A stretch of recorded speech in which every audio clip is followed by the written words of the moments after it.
All the recordings will be played once only.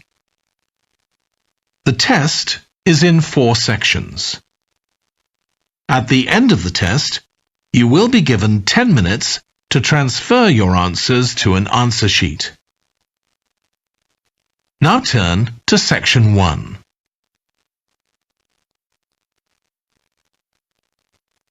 Section 1.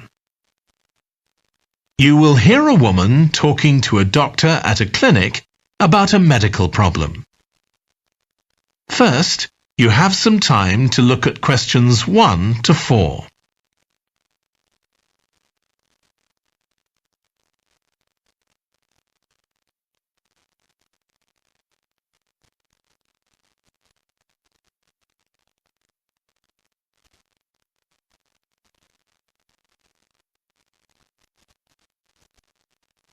You will see that there is an example that has been done for you. On this occasion only, the conversation relating to this will be played first. Hi, come and take a seat. Thank you. My name's Carl Rogers and I'm one of the doctors here at the Total Health Clinic. So I understand this is your first visit to the clinic. Yes, it is. Okay, well I hope you'll be very happy with the service you receive here. So if it's all right with you, I'll take a few details to help me give you the best possible service. Sure. So can I check first of all that we have the correct personal details for you? So your full name is Julie Ann Garcia. That's correct. The woman's name is Julie Ann Garcia, so Garcia has been written in the space. Now we shall begin. You should answer the questions as you listen because you will not hear the recording a second time. Listen carefully and answer questions 1 to 4. Hi, come and take a seat. Thank you. My name's Carl Rogers and I'm one of the doctors here at the Total Health Clinic. So I understand this is your first visit to the clinic. Yes, it is. Okay, well I hope you'll be very happy with the service you receive here. So if it's all right with you, I'll take a few details to help me give you the best possible service. Sure. So can I check first of all that we have the correct personal details for you? So your full name is Julie Ann Garcia. That's correct. Perfect. And can I have a contact phone number? It's 219-442-9785. Okay, and then can I just check that we have the correct date of birth? October 10th, 1992. Oh, I actually have 1991. I'll just correct that now. Right, so that's all good. Now I just need a few more personal details. Do you have an occupation, either full-time or part-time? Yes, I work full-time in Esterhazy's, the restaurant chain. I started off as a waitress there a few years ago, and I'm a manager now. Oh, I know them. Yeah, they're down on 114th Street, aren't they? That's right. Yeah, I've been there a few times. I just love their salads. That's good to hear. Right, so one more thing I need to know before we talk about why you're here, Julie, and that's the name of your insurance company. It's Cawley Life Insurance. That's C-A-W-L-E-Y. Excellent. Thank you so much. Before you hear the rest of the conversation, you have some time to look at questions 5 to 10.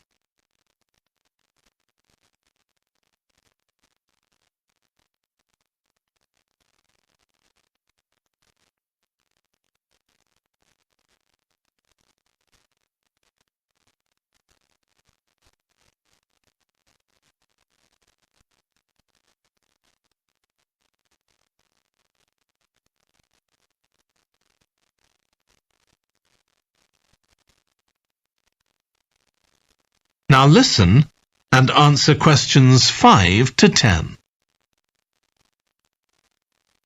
Now, Julie, let's look at how we can help you. So tell me a little about what brought you here today. Well, I've been getting a pain in my knee, the left one.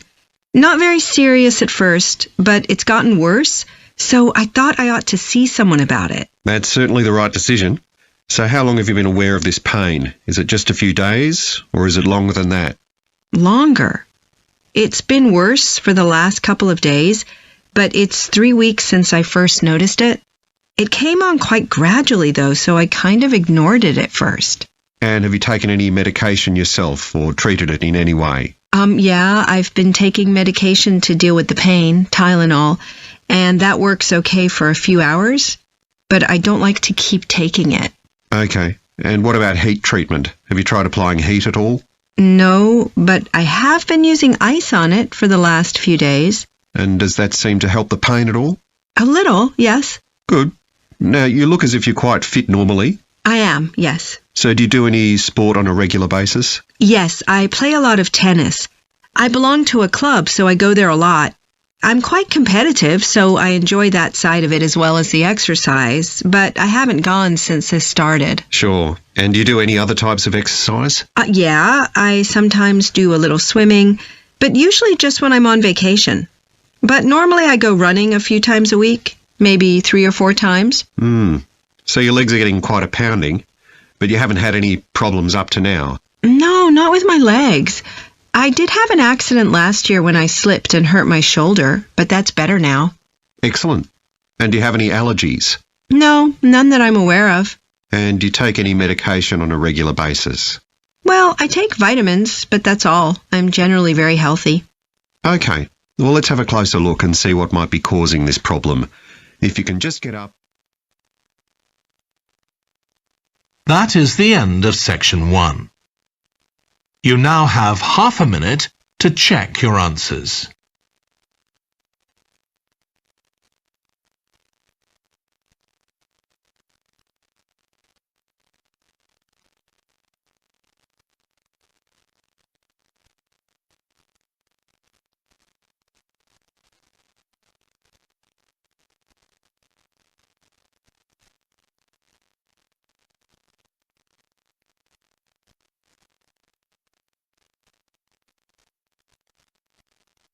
Now turn to section 2.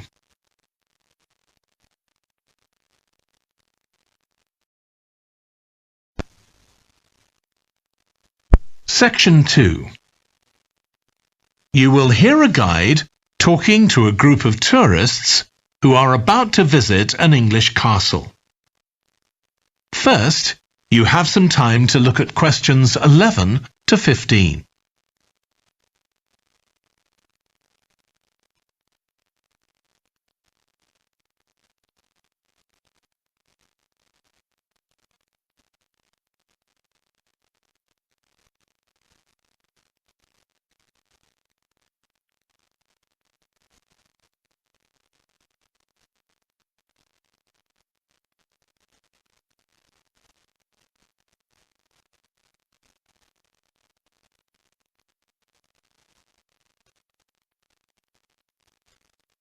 Now listen carefully and answer questions 11 to 15. We'll be arriving at Branley Castle in about 5 minutes. But before we get there, I'll give you a little information about the castle and what our visit will include. So, in fact, there's been a castle on this site for over 1100 years. The first building was a fort constructed in 914 AD for defence against Danish invaders by King Alfred the Great's daughter, who ruled England at the time. In the following century, after the Normans conquered England, the land was given to a nobleman called Richard de Vere, and he built a castle there that stayed in the de Vere family for over 400 years.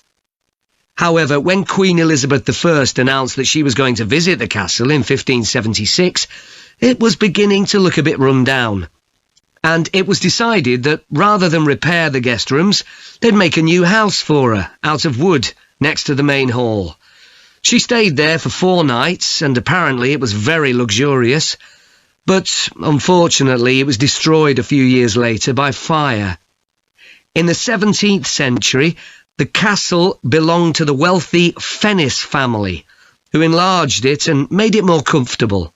However, by 1982, the Fennis family could no longer afford to maintain the castle, even though they received government support, and they put it on the market. It was eventually taken over by a company who owned a number of amusement parks. But when we get there, I think you'll see that they've managed to retain the original atmosphere of the castle.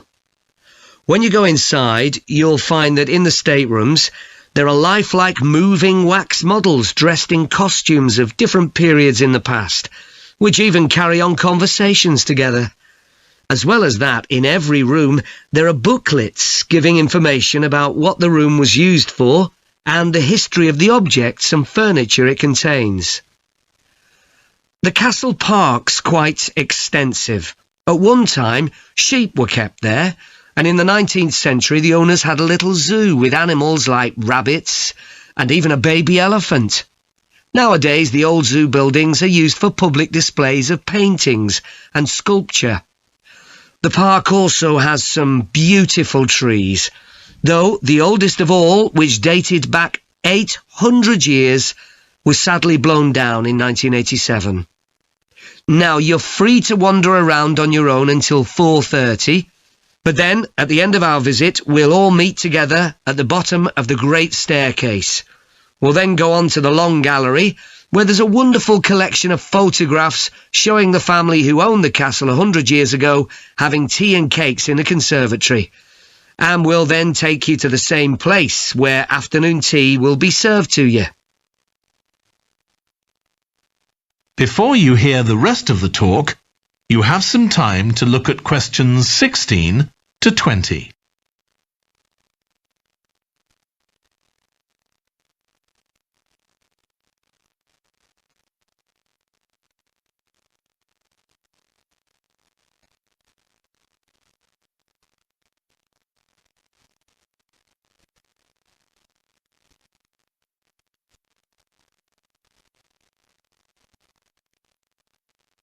Now listen and answer questions 16 to 20.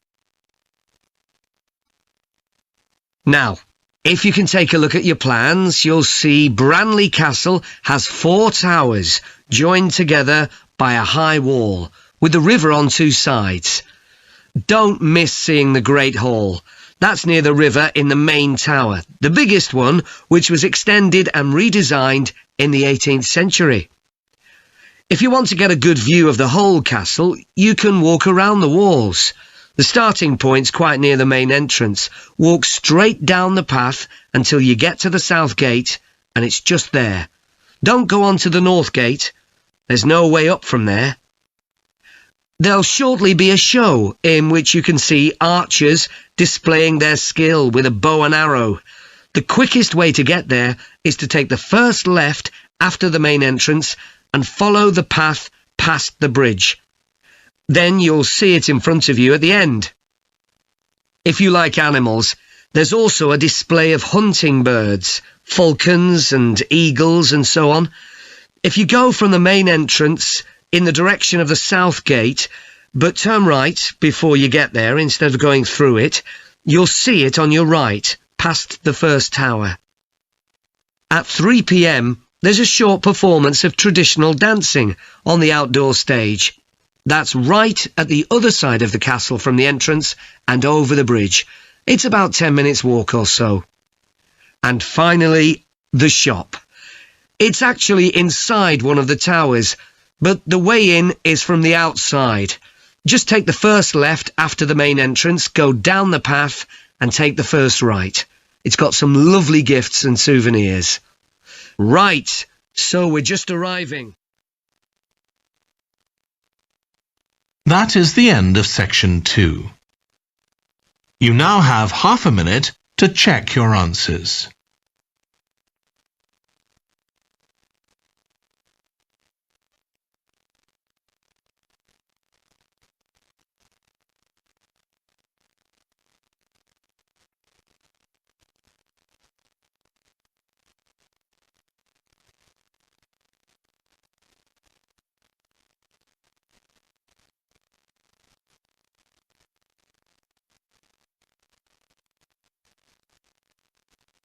Now turn to section 3.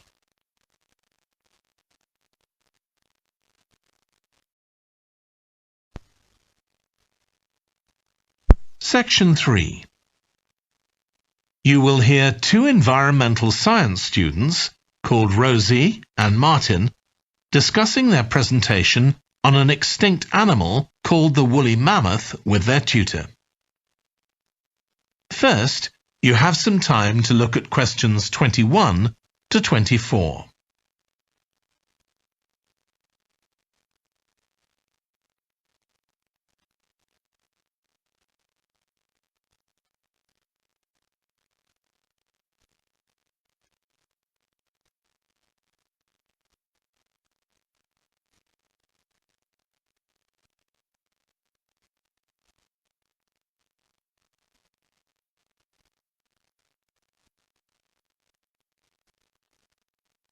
Now listen carefully and answer questions 21 to 24. So, Rosie and Martin, let's look at what you've got for your presentation on woolly mammoths. OK, we've got a short outline here. Thanks. So, it's about a research project in North America. Yes, but we thought we needed something general about woolly mammoths in our introduction to establish that they were related to our modern elephant, and they lived thousands of years ago in the last ice age. Maybe we could show a video clip of a cartoon about mammoths, but that'd be a bit childish. Or we could have a diagram. It could be a timeline to show when they lived, with illustrations. Or we could just show a drawing of them walking in the ice. No, let's go with your last suggestion. Good. Then you're describing the discovery of the mammoth tooth on St. Paul's Island in Alaska and why it was significant.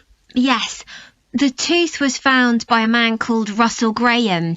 He picked it up from under a rock in a cave. He knew it was special. For a start, it was in really good condition, as if it had been just extracted from the animal's jawbone. Anyway, they found it was 6,500 years old. So why was that significant? Well, the mammoth bones previously found on the North American mainland were much less recent than that, so this was really amazing. Then we're making an animated diagram to show the geography of the area in prehistoric times.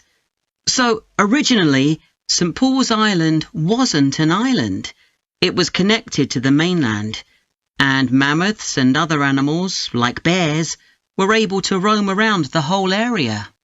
Then the climate warmed up and the sea level began to rise, and the island got cut off from the mainland.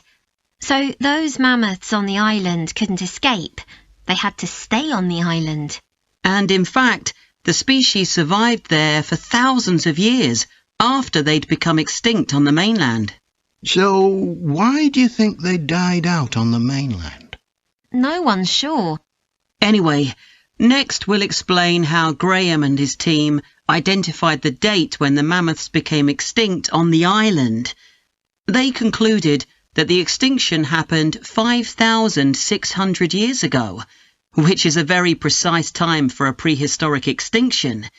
It's based on samples they took from mud at the bottom of a lake on the island. They analysed it to find out what had fallen in over time, bits of plants, volcanic ash, and even DNA from the mammoths themselves. It's standard procedure, but it took nearly 2 years to do.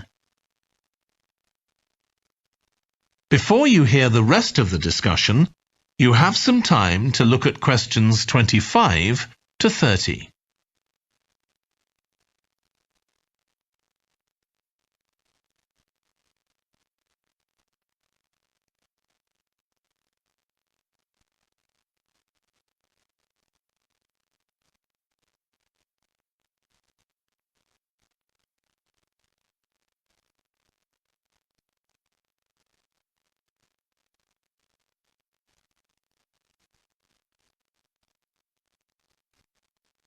Now listen and answer questions 25 to 30.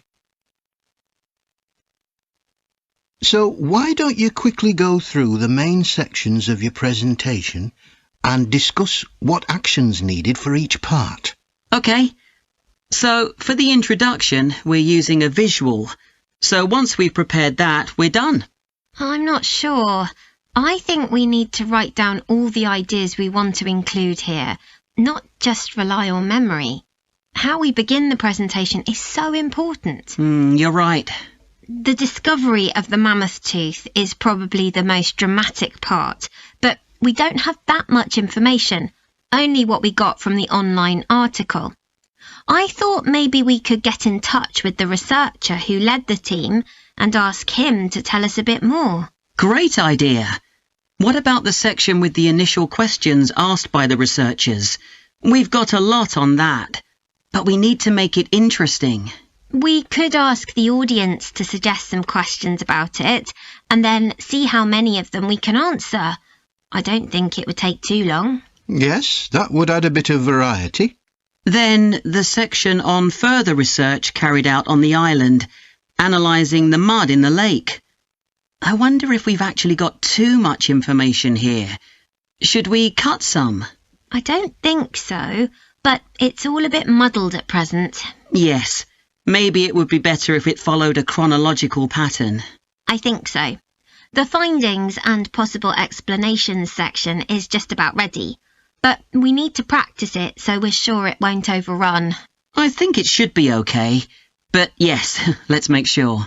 In the last section, relevance to the present day, you've got some good ideas, but this is where you need to move away from the ideas of others and give your own viewpoint. Okay, we'll think about that. Now, shall we show you some of the... That is the end of section 3. You now have half a minute to check your answers.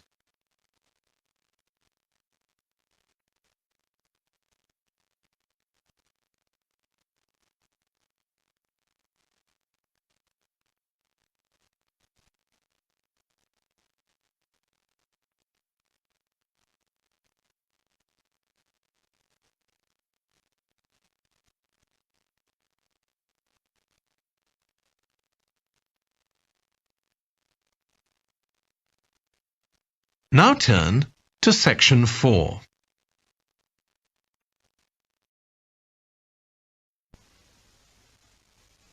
Section 4. You will hear a lecture about the history of weather forecasting. First, you have some time to look at questions 31 to 40.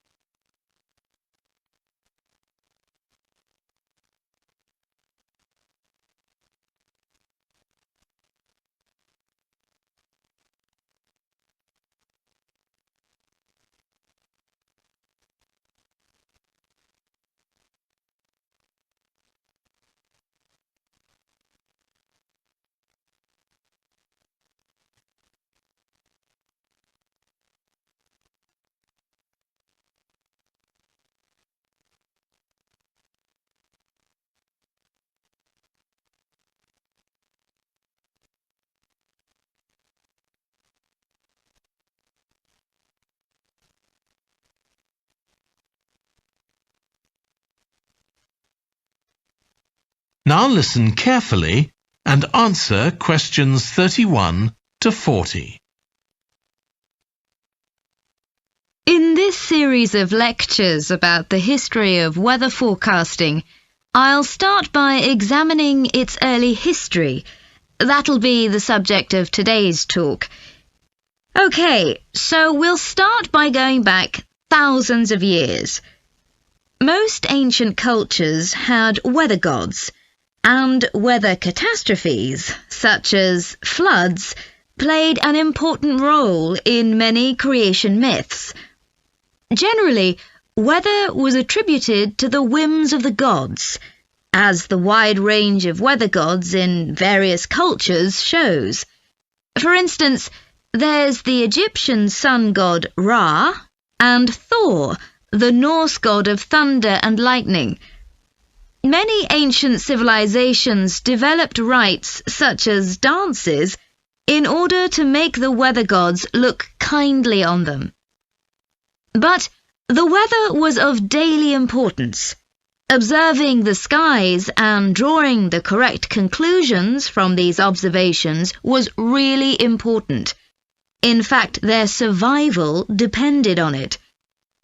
It isn't known when people first started to observe the skies, but at around 650 BC, the Babylonians produced the first short-range weather forecasts based on their observations of clouds and other phenomena.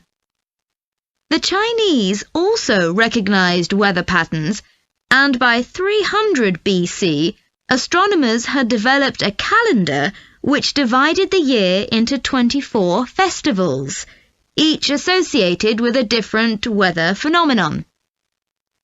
The ancient Greeks were the first to develop a more scientific approach to explaining the weather.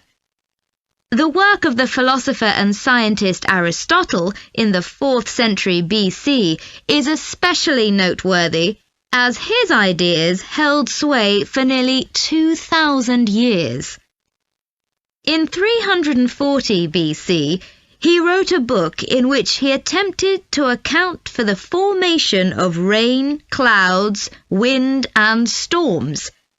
He also described celestial phenomena such as halos, that is, bright circles of light around the sun, the moon, and bright stars, and comets. Many of his observations were surprisingly accurate.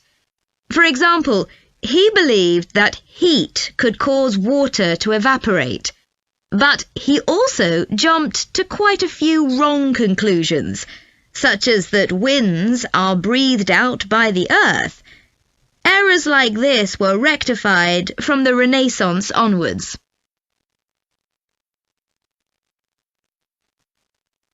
For nearly 2,000 years, Aristotle's work was accepted as the chief authority on weather theory. Alongside this, though, in the Middle Ages, weather observations were passed on in the form of proverbs, such as red sky at night, shepherd's delight, red sky in the morning, shepherd's warning. Many of these are based on very good observations and are accurate, as contemporary meteorologists have discovered. For centuries, any attempt to forecast the weather could only be based on personal observations.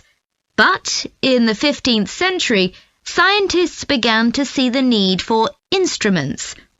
Until then, the only ones available were weather vanes to determine the wind direction and early versions of rain gauges. One of the first, invented in the 15th century, was a hygrometer, which measured humidity. This was one of many inventions that contributed to the development of weather forecasting. In 1592, the Italian scientist and inventor Galileo developed the world's first thermometer. His student Torricelli later invented the barometer, which allowed people to measure atmospheric pressure. In 1648, the French philosopher Pascal proved that pressure decreases with altitude. This discovery was verified by English astronomer Halley in 1686, and Halley was also the first person to map trade winds. This increasing ability to measure factors related to weather helped scientists to understand the atmosphere and its processes better, and they started collecting weather observation data systematically. In the 18th century, the scientist and politician Benjamin Franklin carried out work on electricity and lightning in particular, but he was also very interested in weather and studied it throughout most of his life. It was Franklin who discovered that storms generally travel from west to east. In addition to new meteorological instruments, other developments contributed to our understanding of the atmosphere. People in different locations began to keep records, and in the mid-19th century, the invention of the telegraph made it possible for these records to be collated. This led, by the end of the 19th century, to the first weather services. It was not until the early 20th century that mathematics and physics became part of meteorology, and we'll continue from that point next week. That is the end of section 4. You now have half a minute to check your answers.